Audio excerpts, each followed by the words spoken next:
little bit about something that came up the other day.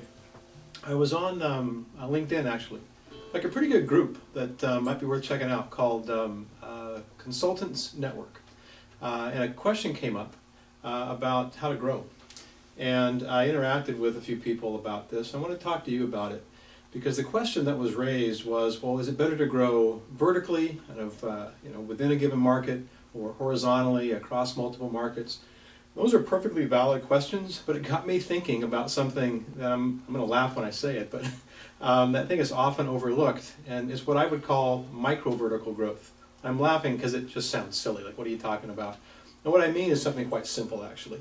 It's how much can you grow within a single client that you have?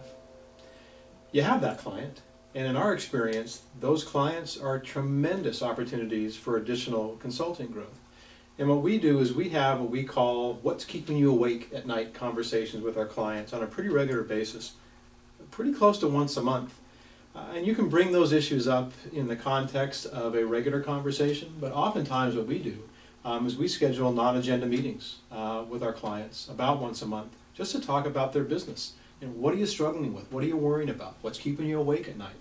And what's interesting in those conversations is your clients will pull you into things that you could never have dreamed up on your own.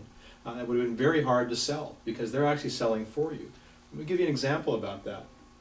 One of our CEO clients, we were talking one of these non-agenda meetings, and he was really struggling with getting his board to understand their strategy. Just wasn't connecting. He kept asking the same questions, kept being concerned about him not addressing the same issues.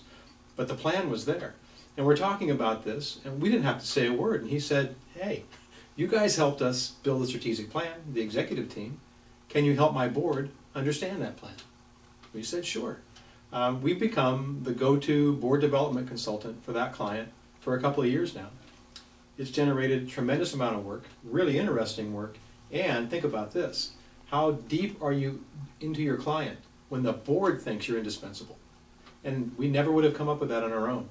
So this issue of really engaging with your client, looking to grow as much as you can within that given client, sounds like common sense. I think it is common sense. But what's interesting to me when I interact with other consultants, and I felt this way for years, how often they overlook that. They look at the project they have with a given client, and they don't think of things more broadly. A while back, I'm talking to a marketing consultant, and he was actually complaining about a client of his that kept trying to pull him into a strategic planning assignment. And he said, I'm not going to do it because, and I'm quoting here, I don't want it to dilute my expertise. Really? Are you kidding? What he's turning his back on, and I don't want you to do this, is what I think is the greatest avenue for growth that I've ever experienced. And that's becoming a trusted thought partner with your clients on whatever is really bothering them about their business. What's the toughest stuff? If you can become a go-to person on those tough issues, you become indispensable and you'll get more work than you've ever dreamed of. So the key question to be thinking about for growth is, how can I leverage my expertise to help my clients solve more of their toughest business problems?